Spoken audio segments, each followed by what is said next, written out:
बिस्मिल्लाहिर्रहमानिर्रहीम। अस्सलामुअलैकुम। आज का हमारे टॉपिक का नाम है टेलीस्कोप। हम देखेंगे कि टेलीस्कोप क्या है और ये कैसे काम करती है। क्लास 10th के चैप्टर नंबर 12 का टॉपिक है।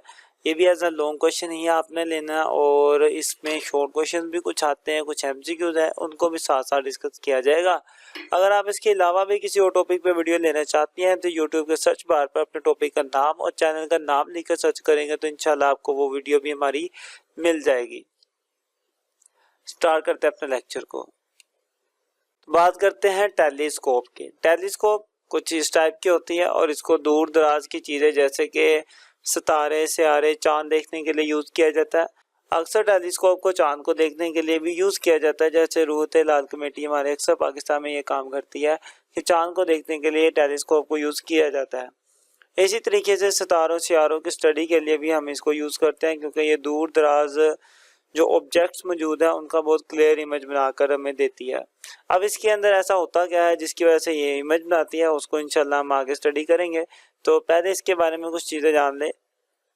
तो ये इसकी डेफिनेशन बन जाती है, telescope is an optical instrument which is used to observe distant object. ये एक ऐसा इंस्ट्रूमेंट है जो दूर दराज ऑब्जेक्ट्स को स्टडी करने के लिए यूज किया जाता है। और इसके अंदर दो लेंस यूज होते हैं, एक लेंस यहाँ पर होता है और एक आपकी आंख के पास लेंस होता है। तो इन दोनों लेंसों की मदद से हम दूर दराज ऑब्जेक्ट को देख पाते हैं। तो इस तरह की टेलीस्कोप जिसके अंदर दो लेंस यूज हों और ये दोनों लेंस कन्वर्जिंग लेंस होते हैं, मतलब कन्वेक्स लेंस होते हैं। तो इस तरह की जो टेलीस्कोप होती है उसको हम रिफ्रैक्टिंग टेलीस्कोप भी कहते हैं। ठीक है, ये पॉइंट आपको याद होना चाहिए। A telescope that uses two converging lens, कितने two converging lens is called refracting telescope. इस तरह के टेलीस्कोप को हम रिफ्रैक्टिंग टेलीस्कोप कहते हैं। तो ये भी आपको याद होना चाहिए कि रिफ्रैक्टिंग टेलीस्कोप किसे कहते हैं। अब बात करते हैं इसकी वर्किंग की कि एक्चुअली में ये वर्क कैसे करती है, काम कैसे करती है। तो वर्किंग को समझने के लिए हम बनाते हैं इसकी रे डायग्राम। नहीं जी, ये है हमारे पास हमारी रे डायग्राम। हमारे पास दो लेंस है, एक ये वाला और ये वाला। इस लेंस को हम कहेंगे कि ये हमारा ऑब्जेक्टिव लेंस है, क्योंकि यहाँ से रेज आएंगी, जिस बॉडी को हमने देखना है वो इस लेंस से गुजर कर आगे जाएंगी। तो ये लेंस मेरा ऑब्जेक्ट के पास होता है, इसलिए उसे ऑब्जेक्टिव लेंस कहते हैं। और ये वाला जो लेंस है जहाँ से हमने देखना है आंख के पास है, तो इसलिए हम क्या कहेंगे, ये आईपीस लेंस है। और ऑब्जेक्टिव लेंस की जो फोकल लेंथ है उसको मैंने FO के साथ रिप्रेजेंट कर दिया, आईपीस की फोकल लेंथ को FE के साथ रिप्रेजेंट कर दिया। अब देखते हैं कि इसके अंदर इमेज कैसा बनेगा। सबसे पहले कि यहाँ से जो जिस ऑब्जेक्ट को देखना वहां से लाइट की रेज आ रही होंगी। एक रे आएगी, इसके फोकस में से गुजरेगी और गुजरने के बाद रिफ्रैक्ट हो जाएगी। एक और रे आएगी जो सेंटर से बिल्कुल स्ट्रेट गुजर जाएगी। आपको पता है सेंटर से जब कोई रे गुजरती है तो वो बिल्कुल सीधा मूव करती है। एक और रे आएगी, वो भी रिफ्रैक्ट होने के बाद इस पॉइंट पर ये तीनों की तीनों रेज मिल जाएंगी।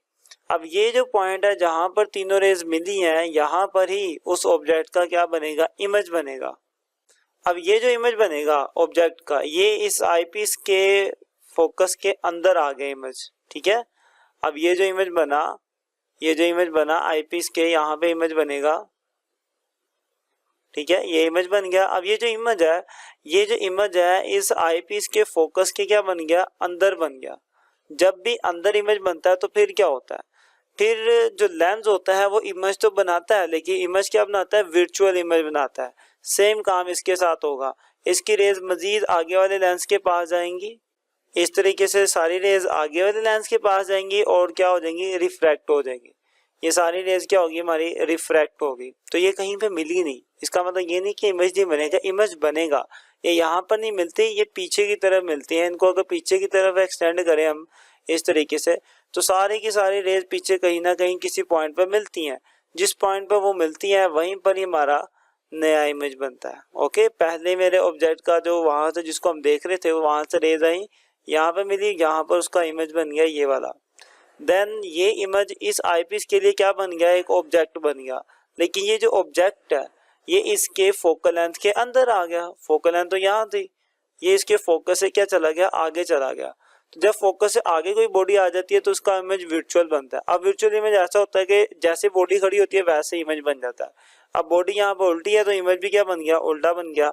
और साइज में हमेशा वर्चुअल इमेज बड़ा बनता है। तो ये जो मेरा वर्चुअल इमेज देखें बिल्कुल स्ट्रेट बना, बल्कि डाउनवर्ड डायरेक्शन में बना, क्योंकि बॉडी भी डाउनवर्ड डायरेक्शन में थी और साइज में काफ़ी बड़ा बना। तो इस तरीके से जो दूर वाले ऑब्जेक्ट हैं मुझे वो बहुत ज़्यादा करीब से और बहुत बड़े नज़र आएंगे। करीब इसलिए क्योंकि इमेज इतना बड़ा हो जाएगा कि मुझे लगेगा वो बिल्कुल करीब है मेरे, और साइज में भी काफ़ी बड़े बड़े और क्लियर नज़र आएंगे। तो इस तरीके से आपकी जो टेलीस्कोप है वो काम करती है। रे डायग्राम इसकी भी बहुत ज़्यादा इंपॉर्टेंट है, और सिर्फ रे डायग्राम खुद देख लो क्वेश्चन है, तो आपको इसको बहुत अच्छे से बनाना है और बहुत अच्छे से इनकी प्रैक्टिस करनी है। इनके ये जो फोकस है ना, इन पे खास ध्यान रखना है। ये ध्यान में रहो कि ये जो इमेज है ना, ये इमेज हमेशा फोकस के आगे ही बनेगा, लेंस और फोकस के बीच में आपने इमेज बनाना है। अच्छा जी, ये तो बात हमने कर ली रे डायग्राम की। अब नेक्स्ट बात कर लेते हैं इसमें जो इम्पोर्टेंट चीज़ें थी।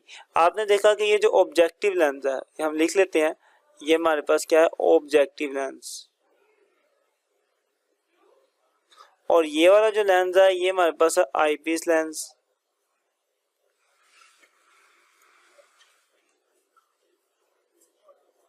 Eyepiece lens. तो ऑब्जेक्टिव लेंस ने जो इमेज बनाया वो उल्टा था, ठीक है, और ये इमेज क्या होता है, ये रियल इमेज होता है।